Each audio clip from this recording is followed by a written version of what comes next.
नमस्कार, मैं सुकन्या सिंह आप सभी दर्शकों का अन्नदाता कार्यक्रम में स्वागत करती हूं।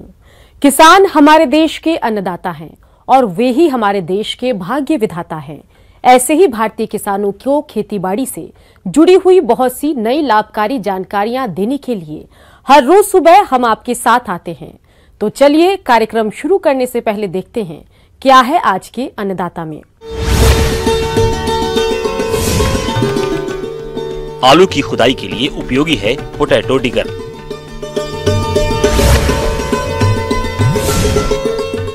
अधिक उत्पादन के लिए पत्ता गोभी की फसल में जरूरी कार्य।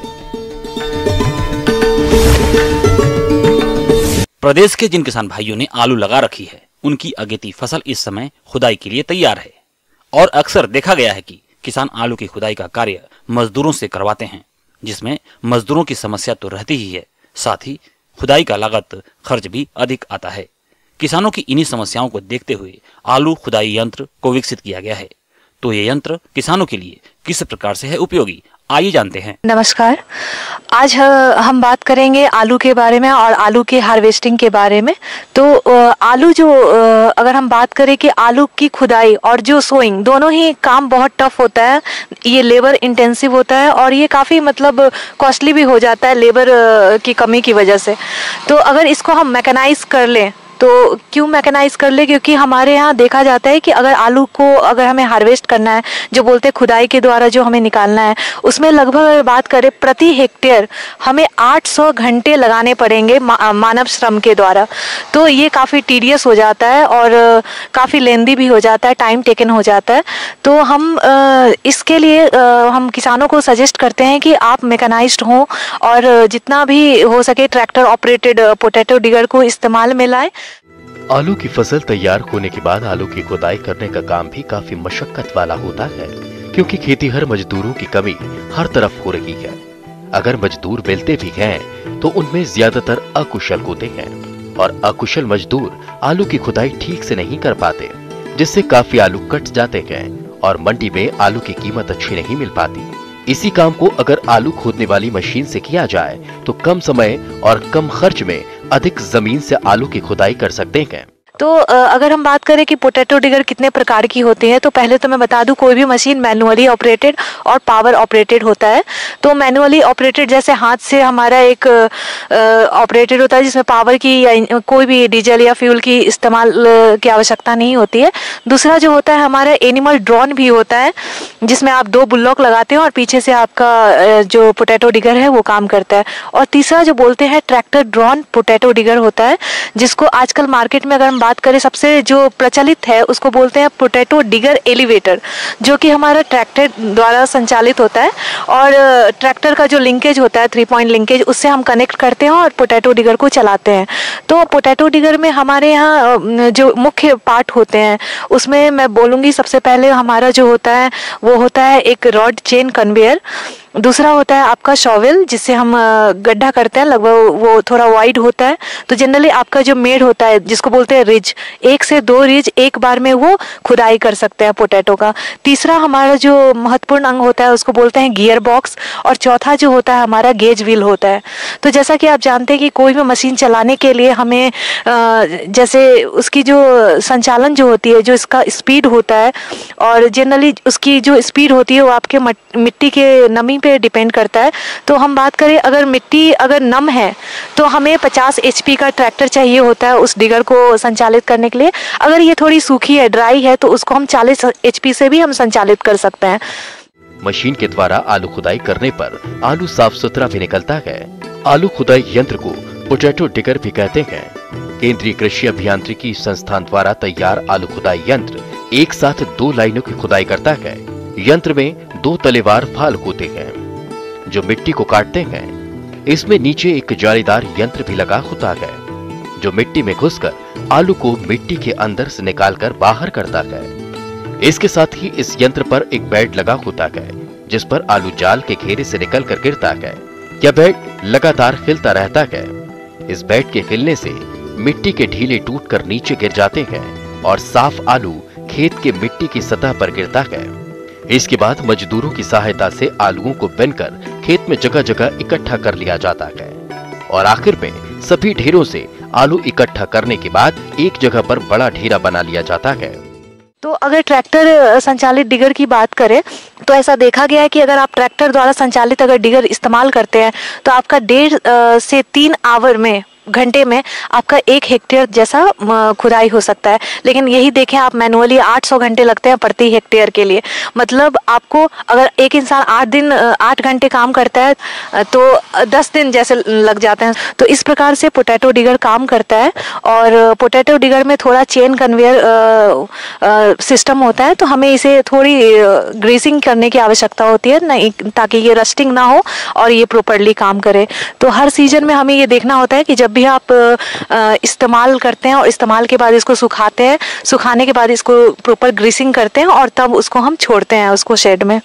तो इस पे काफ़ी अनुदान है, आप इसके प्रति अपना सोच रख सकते हैं, इसको इस्तेमाल में ला सकते हैं।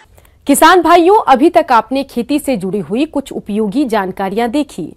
अब लेते हैं एक छोटा सा ब्रेक, जल्द ही लौटेंगे और कार्यक्रम में आगे भी है खेतीबाड़ी से जुड़ी हुई महत्वपूर्ण जानकारियां, तो बने रहिए हमारे साथ।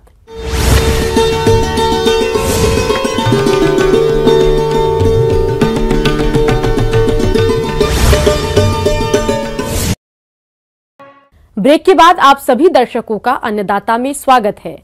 चलिए अब रुक करते हैं अगली कड़ी की ओर। हमारे प्रदेश के अनेक किसान भाई सब्जियों की खेती करके अधिक लाभ कमाते हैं, तो इसी के अंतर्गत हमारे जिन किसान भाइयों ने पत्ता गोभी की फसल लगाई है, वे किसान पत्ता गोभी की फसल से अच्छा उत्पादन प्राप्त करने के लिए कौन कौन से जरूरी कार्यों को करेंगे, इसकी जानकारी दे रहे हैं विषय विशेषज्ञ प्रवीण वर्डे से। आज आपको पत्ता गोभी की खेती में किए जाने वाले कार्यों की चर्चा करूंगा कि इसमें क्या क्या कृषि कार्य किए जाए जिससे कि अच्छा उत्पादन प्राप्त हो सके। किसान भाइयों, पत्ता गोभी की फसल से अच्छा उत्पादन प्राप्त करने के लिए आप फसल को खरपतवारों से मुक्त रखते हुए सिंचाई और उर्वरकों का प्रयोग कैसे करें, इसकी जानकारी कुछ इस प्रकार से है। जैसे कि निंदाई गुड़ाई करना बहुत आवश्यक होता है। जैसे 25-30 दिन की अवस्था में हमें खेत को यदि खरपतवार से रहित कर दिया जाए तो उपज अच्छी प्राप्त होती है। खरपतवार नियंत्रण में आप जैसे कि जो अनवांछनीय पौधे इसे आप हटा दें और इसके लिए आप यांत्रिक विधि से इसमें कृषि कर्षण कर सकते हैं। जैसे निंदाई गुड़ाई खुरपी की सहायता से घास निकाल सकते हैं। किसान भाई यदि आप कर देते तो यह खरपतवार नियंत्रण में सहायक होता है। तो किसान भाइयों, हमें इसका ध्यान रखना चाहिए कि खेत हमेशा खरपतवारों से रहित हो। इसके बाद में जैसा सिंचाई आता है, सिंचाई हमें करना बहुत आवश्यक होता है। सिंचाई से जैसे उपज अच्छी मिलती है और साथ में जो सिंचाई के लिए हम या तो फ्लड मेथड का उपयोग कर सकते हैं या तो हम स्प्रिंकलर द्वारा भी पत्ता गोभी की खेती कर सकते हैं। किसान भाई, यदि हम स्प्रिंकलर या ड्रिप सिंचाई का उपयोग करते हैं तो इसमें हमें जो सिंचाई की लागत कम आती है, साथ में ही जो सिंचाई की जो पानी कम मात्रा में हम उपलब्ध करा सकते हैं। इसके लिए हमें ड्रिप से यदि सिंचाई करते हैं तो फर्टिगेशन भी साथ में कर सकते हैं। इसमें जैसे कि जो सूक्ष्म पोषक तत्व है, मोलिब्डेनम है और जिंक है, और साथ में ही जैसे एनपीके जैसे 19-19 आता है, इसको हम घोल के ड्रिप द्वारा दे सकते हैं। किसान भाई, इसके बाद में आता है खाद उर्वरक के लिए आप बहुत जो बेसिक उर्वरक है इन्हें आपने खेती की तैयारी के समय ही मिला दिया होगा तथा उर्वरक जो यूरिया की मात्रा जो बची होगी आप इसे टॉप ड्रेसिंग के रूप में करीब 1 महीने से 1.5 महीने के फसल में दे सकते हैं। यूरिया को हम दे देते हैं तो जो पीलापन है दूर हो जाता है। किसान भाइयों, पत्ता गोभी की फसल को कीट और रोग भी अधिक नुकसान पहुंचाते हैं, तो आप इनकी पहचान कर नियंत्रण कैसे करेंगे, इसकी समस्त जानकारी कुछ इस तरह से है। इसमें जो कीट और बीमारियां काफ़ी नुकसान पहुंचाते हैं, इसमें हम जैसे डायमंड बैक मोथ है, ये सुनहरे रंग की इल्ली होती है जो कि काफ़ी नुकसान पहुंचाती है। किसान भाई, इसकी रोकथाम के लिए हमें इंडोहेक्साकार्ब 200 ग्राम प्रति एकड़ के हिसाब से यदि स्प्रे करते हैं, साथ में हमें 300 से 400 लीटर पानी इसमें मिला के स्प्रे करना चाहिए, तो दवा का अच्छा प्रभाव पड़ता है। किसान भाई, इसके बाद में माहू आता है। माहू भी काफ़ी नुकसान पहुंचाता है। यह भूरे, सुनहरे या हरे रंग का कीट होता है जो पत्तियों की सतह पे चिपका रहता है तथा काफ़ी नुकसान पहुंचाता है। किसान भाई इसके नियंत्रण के लिए एसीफेट 100 ग्राम प्रति एकड़ के हिसाब से इसका छिड़काव करना चाहिए। किसान भाई इसके बाद में आता है सेमी लूपर इल्ली, जिसे अर्धकुंडली इल्ली भी कहा जाता है। यह एक कुंडली बना के चलती है और ये पत्तियों को खाती है, काफ़ी नुकसान पहुंचाती है। इसके नियंत्रण के लिए हमें इम्नामेक्टिन बेंजोएट 100 ग्राम प्रति एकड़ के हिसाब से इसका छिड़काव करना चाहिए। इसके बाद में काली सड़न बीमारी, इसके साथ कारण जो जड़ें है तथा जिसका जो तना है यह सड़ने लगता है। इसके नियंत्रण के लिए हमें कासुगामाइसिन प्लस कॉपर ऑक्सीक्लोराइड 250 ग्राम प्रति एकड़ के हिसाब से इसका छिड़काव करते हैं तो नियंत्रण हो जाता है। इसके बाद में जैसे कि मृदुलासिता, जैसे कि डाउनी मिल्ड्यू कहा जाता है, यह भी काफ़ी नुकसान पहुंचाता है। इसके नियंत्रण के लिए हमें कॉपर ऑक्सीक्लोराइड के घोल का 300 ग्राम प्रति एकड़ के हिसाब से छिड़काव करना चाहिए। किसान भाई इसके बाद में आता है पत्ती धब्बा रोग। पत्ती धब्बा रोग पत्तियों पे धब्बे पड़ने लगते हैं तथा वहाँ का क्लोरोफिल कम होने लगता है। किसान भाई इसके नियंत्रण के लिए हमें 500 से 750 ग्राम प्रति एकड़ मेनकोजेब दवा का छिड़काव करना चाहिए, इससे इसका नियंत्रण हो जाता है। किसान भाई इन्हीं सब बातों का ध्यान हम खेती में रखते हैं तथा समय समय पर कृषि क्रियाओं पर विशेष ध्यान देते हैं तो अच्छा उत्पादन प्राप्त कर सकते हैं। आगे और भी है खेती बाड़ी से जुड़ी हुई बहुत सी रोचक जानकारियां, पर यहाँ पर रुकेंगे एक और ब्रेक के लिए। जल्द हाजिर होते हैं। ब्रेक के बाद एक बार फिर से आप सभी दर्शकों का अन्नदाता कार्यक्रम में स्वागत है। बढ़ते हैं अगली प्रस्तुति की ओर।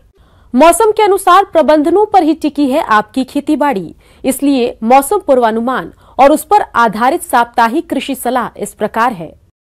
ग्रामीण कृषि मौसम सेवा भारत मौसम विज्ञान विभाग कोटा द्वारा भेजे गए मौसम पूर्वानुमान रिपोर्ट के आधार पर अगले 1 से 2 दिनों के दौरान बारिश होने की संभावना नहीं है। अपेक्षित अधिकतम तापमान 24 से 26 डिग्री सेल्सियस और न्यूनतम तापमान 8 से 11 डिग्री सेल्सियस तक रहेगा। 2 से 7 किलोमीटर प्रति घंटे की गति के साथ सभी तरफ हवाएं चलने की संभावना है। अगले 1-2 दिनों के दौरान आसमान में बादल छाए रहने की संभावना है। ऐसे में किसानों को सलाह है कि कोरोना प्रसार के खतरे को ध्यान में रखते हुए किसानों को मास्क पहनने की सलाह दी जाती है और हाथ को उचित अंतराल पर साबुन से धोना चाहिए और खेत में काम करते समय सामाजिक दूरी बनाए रखना चाहिए। पाले से फसलों को बचाने के लिए 0.1% सल्फ्यूरिक एसिड का छिड़काव करें। किसान भाई अपनी गेहूं की फसल को चूहों से बचाने के लिए जिंक फॉस्फाइड का जहर किसी भी खाद्य पदार्थ में मिलाकर खेतों में डाल दिया जाता है जहां चूहे आते हैं और 3 से 4 दिनों तक पानी नहीं दें। किसानों को सलाह दी जाती है कि वे गन्ने की फसल की कटाई शुरू करें। यदि सरसों की फसल पर एफिड यानी माहू का प्रकोप हो तो डाइमेथोएट 30 EC की 1 लीटर मात्रा प्रति हेक्टेयर की दर से छिड़काव करें। देरी से बोई गई गेहूं की फसल में पहली सिंचाई के समय यूरिया की शेष आधी मात्रा सिफारिश के अनुसार जो बताई गई है बराबर मात्रा में दें। चना की फसल में बादल होने की स्थिति में इल्लियों का प्रकोप बढ़ सकता है। इसके उपाय के लिए निकटतम कृषि विज्ञान केंद्र से सलाह लें। खेतों में टी आकार की खूंटियां लगा दें। उकठा रोग का प्रकोप होने पर नजदीकी कृषि विज्ञान केंद्र के वैज्ञानिकों से सलाह लें। दूसरी सिंचाई चने की फसल में 50% या उससे अधिक फली का निर्माण होने के बाद करें। नवजात बछड़ों को ठंड से बचाने के लिए फर्श को धान के पुआल के ढेर से ढक देना चाहिए, जो एक थर्मल मल्च प्रदान करता है।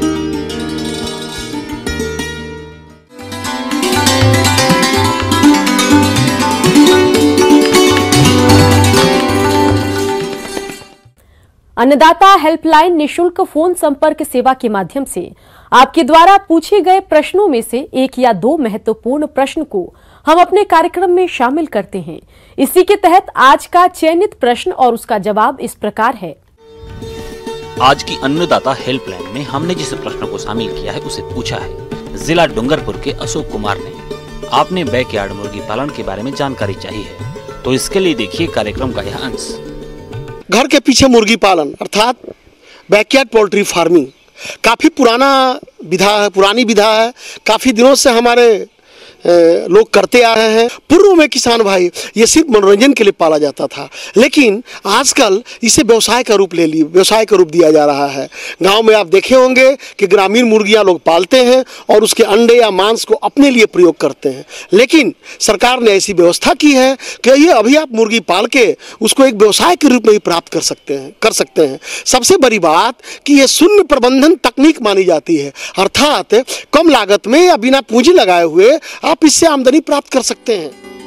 देसी मुर्गी पालन को हम कम पूंजी, थोड़ी जमीन और थोड़ी सी मेहनत करके आसानी से कर सकते हैं। मुर्गी पालन का चयन भारत में तेजी से बढ़ रहा है।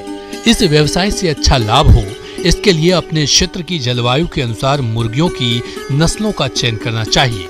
साथ ही नस्लों का चयन करते समय द्विकाजीय नस्लों के पालन पर ज्यादा जोर दें, जिससे मांस और अंडे दोनों अच्छी मात्रा में मिले।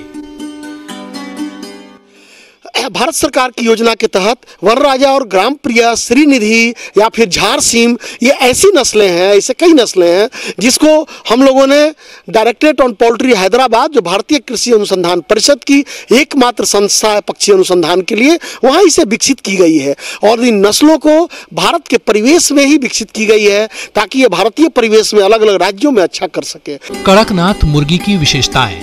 मुर्गी की यह नस्ल कालामासी के रूप में जानी जाती है और मध्य प्रदेश इसका मूल स्थान है। इसके एक दिन के चूजों का रंग नीले और काले के मिश्रण जैसा होता है। वयस्क पक्षी के पंख नीले और काले रंग के होते हैं। त्वचा, चोंच, टांग, पैर की उंगलियों और नर एवं मादा के पैरों के तलवों का रंग गहरे भूरे काले रंग का होता है और कलगी, वेटल्स और जीभ भी बैगनी रंग की दिखती है। इस नस्ल की खासियत यह है कि इसके अधिकतर आंतरिक अंग काले रंग के होते हैं।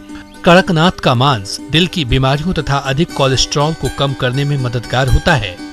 कड़कनाथ मुर्गी 20 हफ्ते में 920 ग्राम तक हो जाती है। 18 महीने तक मुर्गियों को पालने पर इनका शरीर भार लगभग 3 से 4 किलोग्राम तक हो जाता है। इसका वार्षिक अंडा उत्पादन 120 से 125 अंडे होता है। अब इनके प्रबंधन की बात हम लोग करें, अगर आप बनराजा या ग्राम प्रिय अथवा झारसीम इत्यादि नस्ल अगर पालना चाहते हैं तो निश्चित तौर पर उनके लिए आप छोटा सा घर अपने आंगन में या घर के पिछवाड़े में या कहीं कोने पर बना सकते हैं। और उस घर को हम लोग नाइट शेल्टर, रात्रि गृह कहते हैं, क्योंकि ये मुर्गियाँ ब्रॉयलर फार्म की तरह फार्म में नहीं रहा करती हैं। ये सिर्फ रात में उसमें रहने के लिए जाएंगी। दिन भर उन मुर्गियों को बाहर खोल देना है। ये मुर्गियां चराई पर रहती हैं और कीड़ा मकोड़ा, कंकर, पत्थर, हरे घास फूस, घर के बचे हुए खाना भोजन इत्यादि खाकर ही रहती हैं। ये मुर्गी इस तरह से बनाई गई है कि हरा पत्ता, बरसीम, जनेरा, जई, बाजरा, मकई, भांग के पत्ता या फिर आलू का, पालक का, गोभी का पत्ता, ये सारा हरा चारा खा करके जिंदा रह सकती हैं। अर्थात अपने किसान अपने खेत में से जो भी आपको हरियाली मिलता है या अगल बगल से तोड़ कर लाकर उसे दे देते हैं, वो खा करके जिंदा रह सकती है। इसके अलावे अगर मछली का दुकान अगल बगल है तो मछली का जो लेदी पेदी निकलता है उसे भी ला करके आप दे दीजिए। इसे भी बड़े चाव से खा करके और इसको पचा करके उनका मांस वृद्धि होती है और अंडा उत्पादन क्षमता बढ़ता है। कुल मिलाकर उनके भोजन पर होने वाला खर्च लगभग शून्य होता है या काफ़ी न्यूनतम होता है। हाँ, अगर बरसात का दिन है या फिर काफ़ी ठंडक का समय है, आप घर से नहीं निकाले हैं अथवा भोजन की कमी हो जाती है, वैसी स्थिति में मकई का दर्रा, खुद्दी, चावल का गुंडा या फिर चूड़ा मिल का जो छांट बचता है उसे ला करके, या कोई होटल का जूठा खाना मिलता है, कोई अगल बगल अगर प्राइमरी सरकारी विद्यालय है तो मध्याह्न भोजन का जूठा खाना है, वो सब भी लाकर अपने मुर्गियों को दे दें, उसे भी खा करके और ये मांस से परिवर्तित करेंगी और काफ़ी बेहतर करती है। लेकिन इनके अंडा उत्पादन का औसत 110 से 120 अंडा बनराजा देती है। अगर ग्राम प्रिया की बात करें तो ये 115 से 125 अंडे तक प्राप्त किया जाता है क्षेत्र के स्तर पे। इनका औसत वजन जब ये बिक्री योग्य होती हैं तो 6 महीने के बाद ये अंडा देने लगती हैं और इनके शारीरिक वजन जब आप बेचने जाइएगा तो 1.5 से 2 किलो होगी। जब ये बर्ड आपकी कल्ड हो जाएंगी अर्थात अंडा देना बंद कर देती हैं, वैसे जब बेचेंगे तो 3.5 से 4 किलो तक की मुर्गियाँ होती हैं और मुर्गों का औसत वजन तो 4.5 से 5 किलो तक भी हो जाता है। खाने में बहुत ही स्वादिष्ट, काफ़ी देसी होता है। कोई किसान या ग्रामीण महिला अगर घर के पिछवाड़े में छोटा मोटा व्यवसाय करती है और 20-25 मुर्गी रख लेती हैं तो वो साल में 24 से 25 हज़ार रुपया मजे से कमा सकती हैं। तो इससे बेहतर कोई और व्यवसाय नहीं होगा। आप अगर कम पूंजी या बिना पूंजी के किसान हैं तो इससे करके कुछ पूंजी बना के और आप दूसरा व्यवसाय कर सकते हैं। बीमार पड़ने पर निकट के पशु चिकित्सालय से संपर्क करें और निःशुल्क दवा और निःशुल्क सरकार के द्वारा व्यवस्थित सुविधाओं का उपयोग करें और अपना जीवन सुनिश्चित करें, उन्नत हो और व्यवसाय से लाभ प्राप्त करें। आइए अब एक नजर डालते हैं राज्य की कुछ चुनी हुई मंडियों के प्रमुख फसलों के बाजार भाव पर।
किसान भाइयों, अन्नदाता आपकी सेवा के लिए संकल्परत है। कृषि संबंधित समस्या और सुझावों के लिए आप हमें इस पते पर संपर्क कर सकते हैं। प्रोड्यूसर अन्नदाता, news 18 Rajasthan, Ramoji film city, Hyderabad 501512।